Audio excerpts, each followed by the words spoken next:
Bonjour les amis, la CEDEAO ne veut pas perdre le Mali, le Niger et le Burkina Faso. On a une médiation en cours. Non. Plus sérieusement, bienvenue sur ActuPV. Donc, l'ancien premier ministre guinéen Lansana Kouyaté, nommé négociateur en chef de la CEDEAO avec les pays de l'AES. Pourquoi une négociation encore, une médiation? C'est pour qu'ils reviennent ou c'est pour qu'ils travaillent ensemble? En tout cas, nous allons voir dans cet article ce qu'ils nous disent. Donc, je vous le partage rapidement. Donc, l'ancien premier ministre Lansana Kouyaté, donc c'est un Guinéen nommé négociateur en chef de la CEDEAO avec les pays de l'AES. Investi dans ses fonctions mercredi 25 mars, l'ex-chef de gouvernement guinéen s'est vu confier deux missions essentielles. D'une part, faciliter, s'il change d'avis, un éventuel retour au sein de la CEDEAO du Mali, du Niger et du Burkina Faso, qui en ont claqué la porte en 2025. Et d'autre part, engager dans le même temps avec eux des discussions en vue d'une séparation à l'amiable. Donc en fait, on propose les deux solutions. Alors, l'ancien premier ministre Lansana Kouyaté,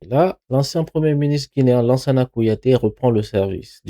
Mercredi 25 mars, ce dernier a été officiellement nommé négociateur en chef de la communauté économique des États de l'Afrique de l'Ouest dans le cadre de pourparlers de l'organisation régionale avec les pays de l'Alliance des États du Sahel, AES, qui ont claqué la porte, avec raison, enfin certaines raisons. Dans ces nouvelles fonctions, Lansana Kouyaté a reçu deux missions essentielles: faciliter un éventuel retour au sein de la CEDEAO, du Mali, du Niger et du Burkina Faso, trois pays dirigés par des blablabla, qu'ils changent d'avis s'ils changent d'avis tout en engageant en même temps avec eux des discussions en vue d'une séparation à l'amiable. Dans le cadre de cette seconde mission, l'ancien premier ministre guinéen aurait plusieurs dossiers à gérer, comme le sort de plus de 150 travailleurs de la CEDEAO originaires du Mali, du Burkina et du Niger. Comment les faire partir? Comment les remplacer ou les relocaliser de certaines institutions de l'organisation dont le siège se trouve aujourd'hui dans l'un de ces trois pays? C'est par exemple le cas de l'Organisation ouest-africaine de la santé, actuellement basée à Bobo-Dioulasso au Burkina Faso et dont le transfert est annoncé à Abidjan en Côte d'Ivoire, ou du Centre de la gestion des ressources en eau, lui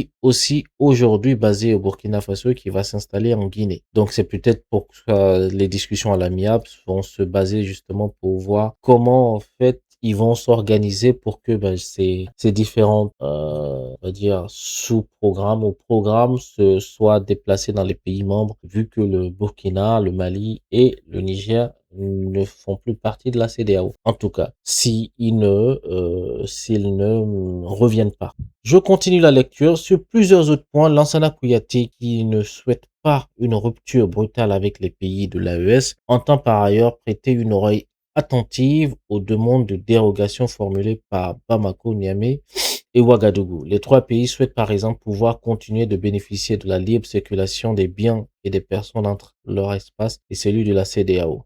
Voilà, c'est là un peu leur difficulté. Le problème, c'est que si vous sortez de la CEDEAO, il faut vraiment trouver une solution pour ne pas que les marchandises qui sont importées via les différents corridors Dakar, Bamako, Abidjan, Bamako, Ouagadougou ou Conakry, Bamako, que ça ne coûte pas encore plus cher parce que ça va devenir beaucoup plus compliqué. Et bien aussi le ravitaillement en hydrocarbures, on sait qui est déjà beaucoup entamé ou comment dire handicapé, surtout sur le corridor Abidjan-Bamako. Donc tout ceci font que ces pays sont dans l'obligation ou ont l'intérêt de négocier avec les États de l'AES, enfin les États de la CEDEAO, pour pouvoir avoir cette formule de libre circulation ou en tout cas trouver le moyen de bien négocier avec les pays de la CEDEAO. C'est une grosse difficulté pour eux. Rien n'est impossible à surmonter. Il faut du travail, même si ça va être un peu compliqué pour les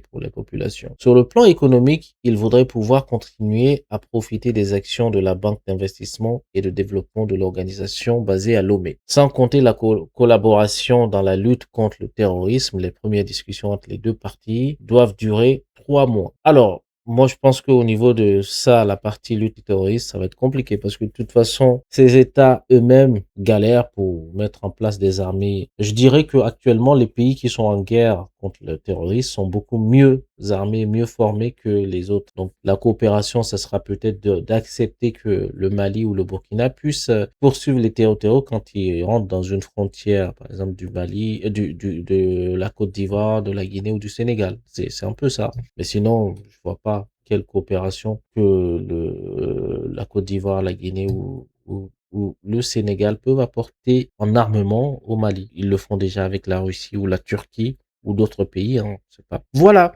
Donc c'est cet article, il se termine là. Qu'est-ce que vous en pensez, les amis? Est-ce que ça sera la première solution, c'est-à-dire se réintégrer la CEDEAO, ou bien vous pensez plutôt à la seconde solution qui sera une séparation amicale? Dites-moi en commentaire ce que vous en pensez. Merci et à très bientôt sur ActuPV. Ciao.